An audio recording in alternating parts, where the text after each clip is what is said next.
Hi there guys, and welcome back to the channel, where today you're joining me in a 2014 Mercedes-Benz E220d AMG Sport. Now that's quite a mouthful, but what we'll always do in our videos is we'll kind of break that down and see what this can offer you. This particular one is a 2.1 4-cylinder turbo diesel producing 170 brake horsepower. The E220 is their lesser powered engine they do in the E-Class range.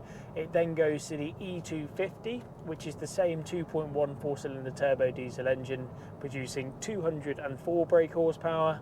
It then goes to the E300d and that is a diesel engine with a hybrid element, and they call it a mild hybrid because essentially it doesn't need its own charging point or anything like that. It self-charges as you drive, so when you go under braking and things like that, it's putting it back into the battery, and then where it feels that it's necessary, you can drive on just battery alone. That produces 231 brake horsepower, and then you've got the E350, which is the 3-litre V6 turbo diesel, and that produces a nice and comfortable 252 brake horsepower. But I still think the E220 is not to be turned away, so to speak. It's still a very quiet drive. You do get a massive amount of economy. I did a trip in this particular car because I met my customer halfway through Scotland, believe it or not, of which we delivered his car to him and then drove this one here back. And I average, it was really quite staggering, coming down the motorway at 58 miles to the gallon. And I think that's really, really impressive considering the size of the car that this is, the comfort that it can give me, the practicality with the boot space and everything like that. You really cannot grumble at that kind of MPG. And it's also not necessarily that slow either. I mean, you can overtake things with ease. You can sit there, it's not screaming at you at the revs or anything because it's got the 7G-tronic gearbox. It's a really comfortable drive. I would definitely have an E220d and be quite happy with it. Although with the E250, I think if there was to be one that were both exactly the same in terms of specification, but one of the E250, I'd perhaps go for that because it does give you a little bit more excitement. But anyway, getting back onto this one. In terms of driving, it is ever so comfortable. Everything is where you'd want it to be. It's relatively intuitive. The only thing I would say with the command screen is you do really have to sit down for 5 minutes, get yourself familiar with how it would work, and then you can kind of get on from there. But you've got your window switches on your door card here. You've got your mirror adjustments just above that, and this being an E-Class, they do ordinarily come with the power fold mirrors, which is quite nice. It has the automatic xenon headlights. Being the 2014, it is the facelifted model which they introduced in 2013, and I think it looks far better for it because they've got a solid piece light along the front. You get some nicer LED lights on the rear end as well. You get the nice big badge. You don't have the bonnet badge. You got the nice big badge in the grille. It all just looks a little bit more modern and a little bit more sleek. But it does come as standard with those automatic xenons, which is really quite smart. Your gear lever with an automatic Mercedes is on the steering column, and I quite like it because it's kind of out of the way. You don't have to think about it. It's not down here. You've got your very standard, you park, reverse, neutral and drive, and at the end of the day it's really easy to use, like most automatics are. Knock it down into drive. You haven't even got to think about that lever anymore. You've then got your multifunctional steering wheel, which does have the paddle shift controls being the automatic. On the right hand side you've got all your media controls, of which you can answer and decline calls, do your volume and mute and everything like that. On the left hand side it gives you the directional pad which controls your digital dash within the speedometer, and that's quite a smart system too. It's a really bright, crisp and clear screen. You can go through obviously your standard trip computers, you can go through your telephone contact, you can go through media, you can skip songs and things like that. So it's quite an intuitive system from that point of view and really quite easy to use, and it just looks very smart. On the command screen coming over to here, that's controlled by this little controller down here. As I say, you do have to spend 5 minutes kind of getting your head around it because this is a dial, but you can also push it up and down, and that actually takes you across the different menus. I always explain it to customers, it's almost like having 3 tiers. It depends what tier you want to be on to then try and change it with the dial. So if you go to the top tier, you can change between your navigation, your audio, your telephone and things like that. And then you can click it using the dial to then access that menu. If you're on the middle tier, in this particular screen I've got the satellite navigation, you can choose between full screen, you can do your zoom and things like that. And then the bottom tier changes on whatever menu that you're on. So you can either go through, obviously if you want to set up an address input, or if you're on audio you want to set up your sound and things like that. Once you spend 5 minutes with it, it is quite good. My only annoyance is I don't like to have the satellite navigation talking to me. I prefer that I can just look at it on the screen. It doesn't fade out any of your audio or anything like that. But with most manufacturers, what you can do is you can say yes to guidance or no to guidance. Mercedes make it that little bit more complicated.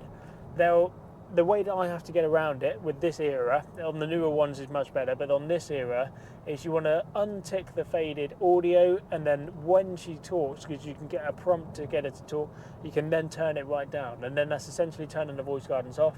But it is quite a faff to do it. It's a little bit of a pain. Other than that, it is all very, very easy.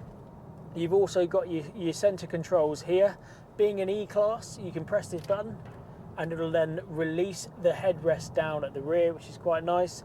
You've also got your heated seat buttons on there as well, and then just below that you've got your dual climate control, which comes as standard in this era of E-Class. I much prefer a climate control that just over your standard air conditioning, and this is no exception. Very easy to use, and it's very intuitive. Coming down next to this dial here, you've then got different driving modes. It starts the car every time in economy, as most manufacturers do these days. You can then click it across into sport, where it will hold your rev line that little bit higher before changing gears, and it will just feel a bit more sporty. Your throttle becomes slightly more responsive. Your steering is very much the same. They reckon it gets a bit heavier, but I haven't really noticed that, it's fair to say. And then you've got M, which is manual, and then you really do go into manual, so you have to use these paddle shift controls to do it. It does make it fun, and you're also not going to blow anything up, because if you do forget to change gear for whatever reason, it's not going to redline itself too much. It will then change gear and go back into an automatic state.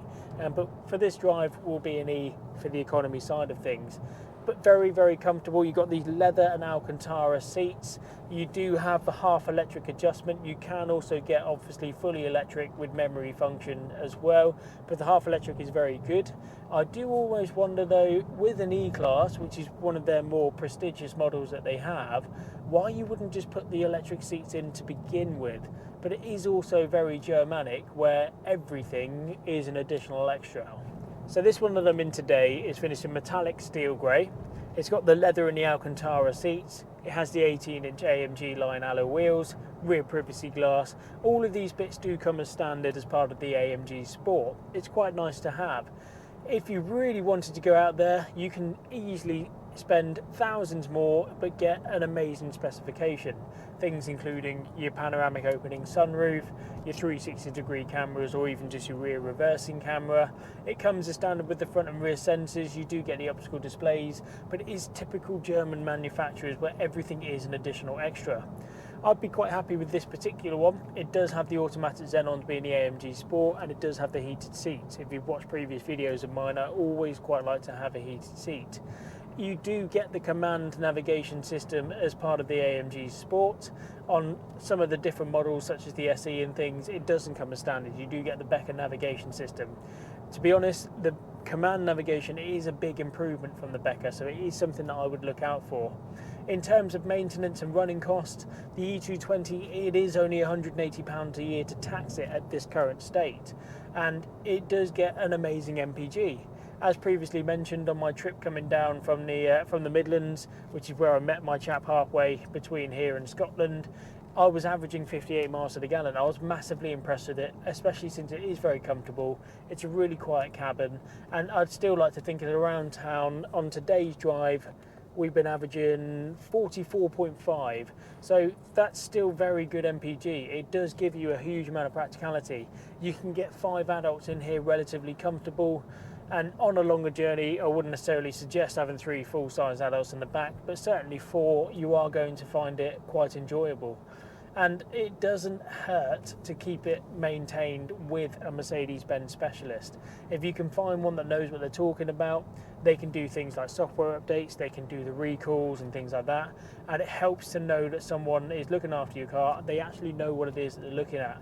So if you can find one that's been well maintained, and you maybe have to sacrifice a little bit of the specification to get a better car, I think you'll enjoy it more in the long run. There'd be nothing more annoying than have the most amazing specification, but it's constantly in the garage. You won't be able to enjoy it. So I think keeping on top of the maintenance is a big sticking point for me. I've really enjoyed driving this Mercedes-Benz, and I almost think sometimes they are for the older gentlemen, but in terms of a family car and practicality, I'd definitely have an estate over a Nissan Qashqai or something like that, but that's all personal preference. And there we have it, guys. That is my review on this 2014 Mercedes-Benz E220d AMG Sport Estate. I appreciate you watching. If you could please give the channel a like and a subscribe, that will always help. And I look forward to seeing you for the next one. Thanks very much. Bye.